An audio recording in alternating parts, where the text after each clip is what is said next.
Hello students, Wasim सहिया स्वागत है आपका एक बार फिर से हमारे और आपके प्यारे से यूट्यूब चैनल के ऊपर, जिसमें आज हम लोग सीखने वाले हैं फिजिक्स सब्जेक्ट, जिसमें आज हम लोग जेईई मेन 2024 का ये जो एमसीक्यू है वो सॉल्व करने वाले हैं। बेसिकली जो हमारा एमसीक्यू है वो वर्क एनर्जी पावर इस लेसन से है। चलो प्रॉब्लम की तरफ बढ़ते हैं। क्या दिया है? 4 पार्टिकल्स एबीसीडी, 4 पार्टिकल्स है एबीसीडी, उनका मास दिया है। मास क्या दिया है? m/2। पहले वाले का मास है m/2, दूसरे वाले का m है, तीसरे वाले का 2m है और चौथे वाले का 4m है। हैव सेम मोमेंटम रिस्पेक्टिवली, सबका मोमेंटम सेम है। देखो की पॉइंट क्या दिया है अपने को, सबका मोमेंटम सेम है। क्या सेम है? मोमेंटम सेम है सबका रिस्पेक्टिवली, है ना। तो हम लोग क्या बोला था? Particle with maximum kinetic energy is, किसकी काइनेटिक एनर्जी मैक्सिमम है वो अपने को निकालना है।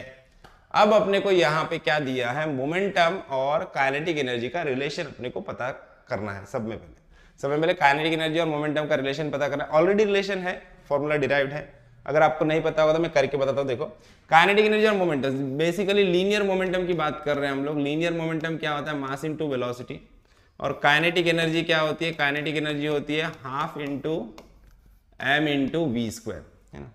अब मुझे यहाँ पे काइनेटिक एनर्जी के साथ मोमेंटम चाहिए। यहाँ पे m v स्क्वायर है, अगर मैं m स्क्वायर भी कर दूं तो मुझे वैल्यू मिल जाएगी। तो मैं क्या करूंगा? m स्क्वायर करने के लिए यहाँ पे क्या करूंगा? m से मल्टीप्लाई भी करूंगा। m से मल्टीप्लाई किया तो m स्क्वायर हो गया, और डिवाइड भी करूंगा m से, तो क्या होगा? m स्क्वायर v स्क्वायर, है ना। मल्टीप्लाई एंड डिवाइड किया विद द m, क्योंकि कुछ चेंज ना हो, ये m और ये m कैंसिल हो गया तो हाफ m v स्क्वायर ही है। कुछ चेंज हुआ क्या? नहीं, ठीक है। तो अब देखो m स्क्वायर v स्क्वायर की जगह पे मैं क्या लिख सकता हूँ? मैं p स्क्वायर लिख सकता हूँ। p is equal to m v है ना।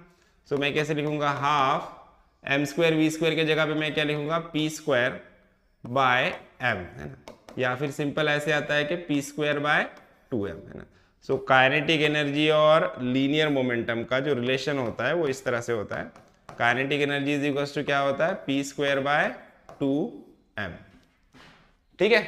अब काइनेटिक एनर्जी और मोमेंटम के बीच का जो रिलेशन है वो इस तरह से ड्राइव होता है। अब काइनेटिक एनर्जी अगर मैं बोल रहा हूं, यहाँ पे अपने को क्वेश्चन में क्या बोला है? मोमेंटम, सेम मोमेंटम, चारों मास दिए, 4 मास दिए है और चारों का मोमेंटम सेम है। मोमेंटम सेम है मतलब क्या? मोमेंटम कांस्टेंट है। मोमेंटम चेंज हो रहा है क्या? नहीं हो रहा है ना। तो मोमेंटम सेम है तो अपने को बताना मैक्सिमम काइनेटिक एनर्जी किसकी होगी। तो हम लोग यहाँ पे क्या बोलेंगे? भाई मोमेंटम भी कांस्टेंट है, ये 2 भी कांस्टेंट है, तो ये जो कांस्टेंट है इसको मैं हटा दूं तो यहाँ पे मुझे रिलेशन क्या मिलेगा? इज इक्वल टू, देखो इज इक्वल टू का सिंबल निकल जाएगा, p स्क्वायर बाय 2, ये कांस्टेंट है क्योंकि p यहाँ पे कांस्टेंट है, ठीक है। तो यहाँ पे मैं सिंबल लगा दूंगा प्रोपोर्शनलिटी का, तो 1/m आ रहा है। मतलब ये प्रोपोर्शनलिटी कैसी हो गई? इनवर्सली प्रोपोर्शनल हो गया। मतलब काइनेटिक एनर्जी मास को कैसा हो गया? इनवर्सली प्रोपोर्शनल हो गया। क्यों हुआ? बिकॉज हमारा जो मोमेंटम है वो सेम है, बोला उसने हर केस में, मतलब मोमेंटम कांस्टेंट है और ये 2 तो ऑलरेडी कांस्टेंट है, नंबर है, तो वो रिमूव हो गए और बचा क्या? 1/m। मतलब kinetic energy is inversely proportional to mass of the object. Inversely proportional का मतलब क्या होता है? इसका मतलब ये होता है कि अगर एक क्वांटिटी बढ़ेगी तो दूसरी कम होगी, या फिर दूसरी क्वांटिटी कम होगी तो पहली क्वांटिटी बढ़ेगी। मतलब यहाँ पे अगर मास कम होता है तो काइनेटिक एनर्जी क्या होगा? इंक्रीज होगा, बढ़ेगा। मतलब जिस ऑब्जेक्ट का मास सबसे मिनिमम होगा, जिस ऑब्जेक्ट का मास क्या होगा? मिनिमम होगा, जिसका मास क्या होगा? मिनिमम होगा, उसकी काइनेटिक एनर्जी क्या होगी? मैक्सिमम होगी। तो हम लोग यहाँ पे डायरेक्टली बोल सकते हैं कि मास, सबसे कम मास किसका है? ये मास m है, ये 2m है, ये 4m है। 4m सबसे ज्यादा मास है, ये उससे कम, ये उससे कम, और m/2 सबसे कम मास है। सो m/2 जो मास है वो किसका है? पार्टिकल A का है। तो पार्टिकल A का मास सबसे कम है तो उसकी काइनेटिक एनर्जी सबसे ज्यादा होगी। समझ में आया? पार्टिकल A का मास m/2 है जो सबसे कम है, इसके लिए उसकी काइनेटिक एनर्जी सबसे ज्यादा होगी, क्योंकि प्रोपोर्शनलिटी कैसी है? इनवर्सली प्रोपोर्शनल है।